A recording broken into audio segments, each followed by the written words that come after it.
Hey guys, I'm Justin with CBI Off-Road. We've been getting tons of questions about how to install and assemble our quick release awning mounts. Today we're just going to take a couple minutes to walk you through that process. We'll start with the assembly. Okay, so first thing, you want to open up your package and just do a quick visual inspection. Make sure your latches are operating freely and everything's good working order there. Also hardware, make sure you got everything. Loctite will be included in your kit. Tools needed, 2 1/2-inch wrenches, 1 7/16 wrench, a T30 Torx bit for the roof rack. That should sum it up. Let's go ahead and get to assembly. Okay, first step of the assembly is compressing the rib nut. So with the bracket flat on a table, drop the rib nut in, and now we're taking our 5/16 bolt, putting a washer on it. Then we're putting the hex coupler on it. Another washer. And we're going to start it into the rib nut. We can run it all the way to where it is hand tight.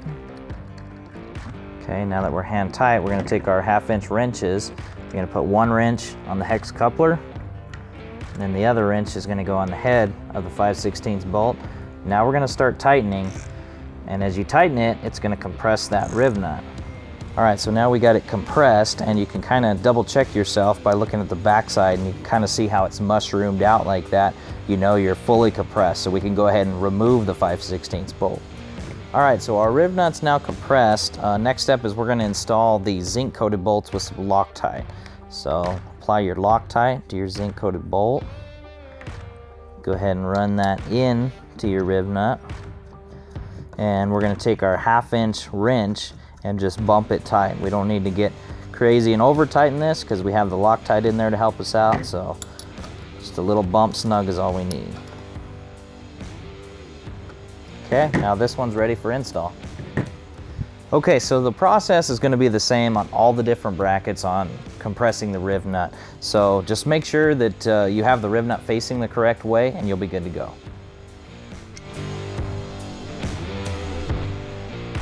All right, so we got everything assembled. Next step is we're gonna install them on our roof rack.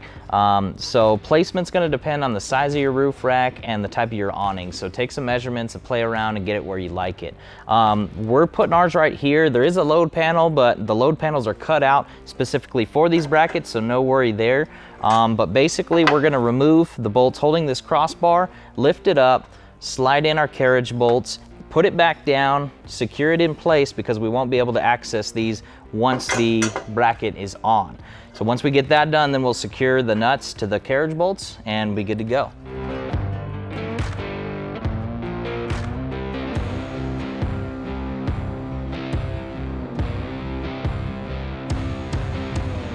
Okay, so now we installed our bracket on here. Now the other end of the bracket basically just sits in there, slides down, and then we're gonna fold in these clips, turn them clockwise until they lock, fold them in, and you're done. That sums up our install. If you guys have any questions, drop a comment below. Don't forget to like and subscribe to see more of these videos. Thanks for watching.